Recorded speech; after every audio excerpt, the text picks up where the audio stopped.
Assalamualaikum warahmatullahi wabarakatuh.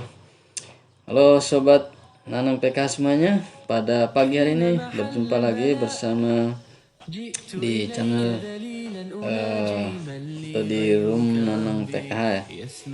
Pada kesempatan ini kita akan mencoba menjelaskan sedikit terkait dengan lanjutan video kami yang sebelumnya, yang mana sebelumnya kita membahas terkait masalah kenapa uang saya tidak masuk atau tidak sesuai ya, uang PKH saya tidak masuk atau tidak sesuai.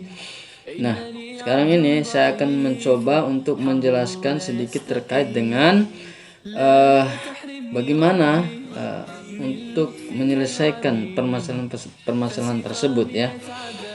Tentunya yang pertama yang harus dilakukan oleh Bapak Ibu semuanya, keluarga penerima manfaat, yang pertama adalah tentunya secepatnya menghubungi para pendamping ya, pendamping PKH ya, yang ada di lokasinya masing-masing, di mana setiap bulan minimal satu kali sebulan ya. Kemudian bisa juga menghubungi pendampingnya kapan saja ketika ada permasalahan-permasalahan terkait dengan PKH-nya ya. Tentunya seperti itu. Ya, segera menghubungi pendampingnya ya, karena memang tugas per pendamping adalah untuk membantu Bapak Ibu menyelesaikan permasalahan-permasalahan yang ada di lapangan. Itu yang pertama. Yang kedua, biasanya permasalahan seperti itu ya muncul karena yang paling besar adalah karena permasalahan datanya ya, seperti yang dijelaskan sebelumnya adalah data. Nah, data ini tentunya harus segera diperbaiki gitu. Ya, di mana perbaikinya? Tentunya permasalahan data yang pertama adalah data kartu keluarganya ya. Ya, data kartu keluarga tentu harus ke kantor dinas catatan sipil ya setempat untuk memperbaiki datanya ya. Nah, terkadang ada juga yang nicknya tidak valid ya. Kemudian mungkin ada perubahan-perubahan anggota keluarganya atau sudah pindah alamat tempat tinggal dan lain sebagainya. Ini harus segera diperbaiki. Di mana? Ya tentu yang berwenang adalah kantor catatan sipil setempat ya. Itu yang pertama. Yang kedua, yang sering terjadi adalah karena anaknya belum masuk juga di dalam kartu keluarganya ya. Nah ini ya, misalnya balitanya dan lain sebagainya tidak masuk ke dalam kartu keluarga. Kemudian juga kalaupun sudah masuk ke dalam kartu keluarga, tidak ada di dalam DTKS. Nah ini ya. Nah ini juga yang menjadi permasalahan ya. Nah di dalam DTKS tidak tercantum ya nama anak, misalnya satu atau dua orang anak tidak tercantum di dalam DTKS-nya, sehingga tidak terhitung sebagai nilai untuk penerimaan PKH-nya seperti itu. Nah sering kami himbau kepada para KPM agar segera memperbaiki data ya, untuk memasukkan ke dalam kakaknya, kemudian nanti dibawa ke operator desa untuk menambahkan atau mengusulkan penambahan anak ya di dalam DTKS, penambahan keluarganya, anggota keluarganya di dalam DTKS, sehingga terhitung sebagai ya komponen PKH-nya seperti itu ya. Kemudian selanjutnya permasalahan.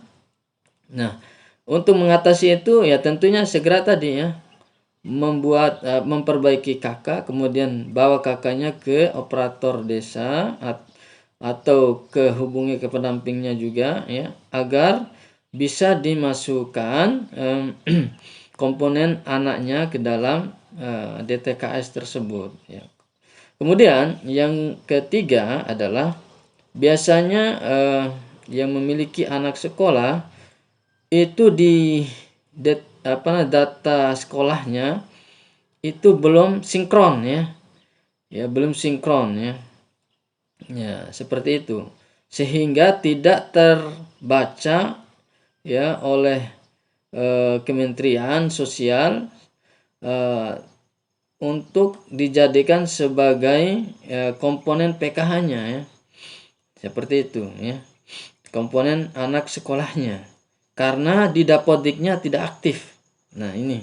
Nah, solusinya ya segera datang ke sekolah agar memberitahukan. Nanti sebelumnya kan nanti akan dicek oleh para pendamping. Nah, para pendamping akan memberitahukan bahwa anak ibu ini belum aktif Dapodiknya. Nah, setelah dikasih tahu oleh pendamping, maka segera datang ke sekolah untuk memberitahukan kepada operator sekolahnya agar mengaktifkan Dapodik anaknya ya, atau segera mensinkronkan ya datanya ya ke pusat ya, seperti itu.